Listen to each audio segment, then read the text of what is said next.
So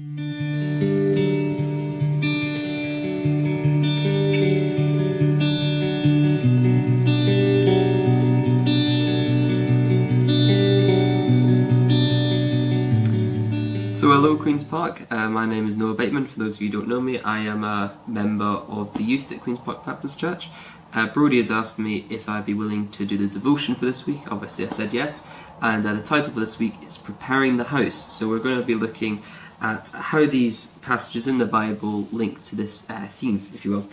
So the passages that we're going to be looking at is Luke 1 verses 5 to 7, and then 11 to 17, and then also John 1 verses 6 to 9. So I've got my notes on my phone here, I've got the Bible all down here, and we'll just get started and start reading it. So I'm going to start by reading Luke 1 5 to 7.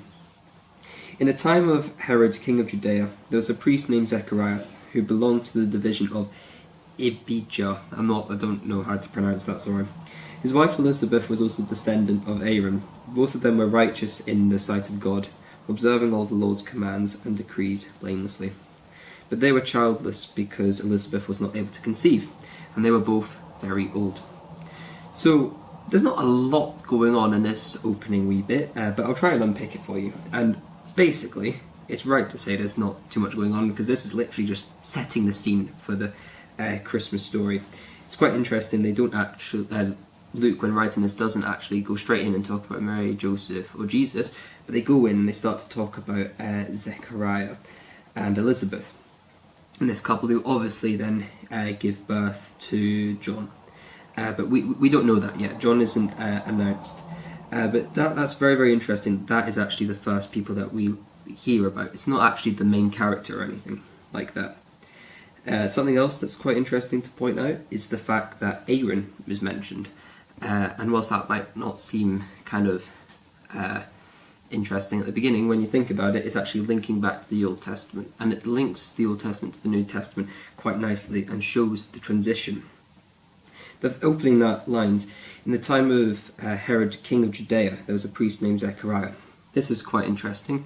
It shows that Luke, when writing this, is almost setting a time frame for this story. It's not saying once upon a time, it's giving an exact time frame that you're able to look back at in time to see when this king was actually around. So, setting in stone, this is where we are, this is the time we're in, and then we're going to go and read the rest of the story. So, now I'm going to read verses 11 to 17 in Luke 1. Then an angel of the Lord appeared to him, standing at the right side of the altar of incense. When Zechariah saw him, he was startled and was gripped with fear. But the angel said to him, "Do not be afraid, Zechariah. Your prayer has been heard. Your wife Elizabeth will bear you a son, and you are to call him John. He will be a joy and delight to you, and many will rejoice because of his birth, for he will be great in the sight of the Lord. He is never to take wine or other fermented drink, and will be filled with the Holy Spirit even before he is born. He will bring back many of the people of Israel to the Lord their God, and he will go on before the Lord in the spirit and power of Elijah, to turn the hearts of the parents to their children, and the disobedient to the wisdom of the righteous, to make ready a people prepared for the Lord." So, in this passage, an angel appears at the beginning, and instantly Zechariah is afraid. And that's quite interesting to think about. So, why is he afraid? Growing up as kids, we're always taught that angels are these fluffy, white, magical things, but in actual fact in the Bible they're viewed as quite scary things, and obviously Zechariah is very fearful of them. There's people that think maybe he has sinned, and he thinks that because he has sinned his wife is not able to conceive, so he thinks the angel there has come about to kill him or something, but the angel instantly off the bat appears and just starts to calm him by saying, "Do not be afraid." That's the opening line. Not even, "Oh, hello, Mr. Zechariah, I am angel, whatever." No, it just instantly comes in and says, "Do not be afraid." So this is showing that the angel is trying to be nice and calm, he's trying to be nice and friendly. And as soon as the angel has said, "Do not be afraid," it then tells him, "Your prayer has been heard." it's the angel just saying, do not be afraid, God is listening to you, and we're going to bring you whatever you've asked for. In this case, it is a child. Now, it's quite funny, my uncle, he's just had a child, and there's the whole, obviously, debate of what should the baby be called, and obviously the parents have the decision of that. But in this case, the angel and God had the decision, and they kind of demanded Zechariah to call the baby John.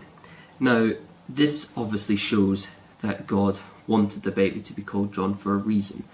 And that's quite interesting. It shows that God has got a plan and a purpose for John, and it shows that he's going to be quite a significant character going forward, which we obviously know he does become.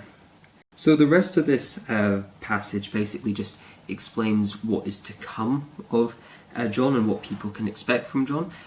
So the beginning kind of says this character John has appeared, the rest of it saying that what's going to happen in John's life, which is really, really interesting. It's also quite interesting that Luke is kind of outlining this character as being this main character and not being Jesus or Mary or Joseph. This is the Christmas story, but it starts with John, and that's just something that you maybe haven't thought about before. The actual first birth that happens in the creation story is John's, it's not Jesus's. And I hadn't actually realised that, but it's quite interesting just to think about that. Yeah, so the next part of it, basically, it talks about he is never to take wine or other fermented drink, and will be filled with the Holy Spirit even before he is born.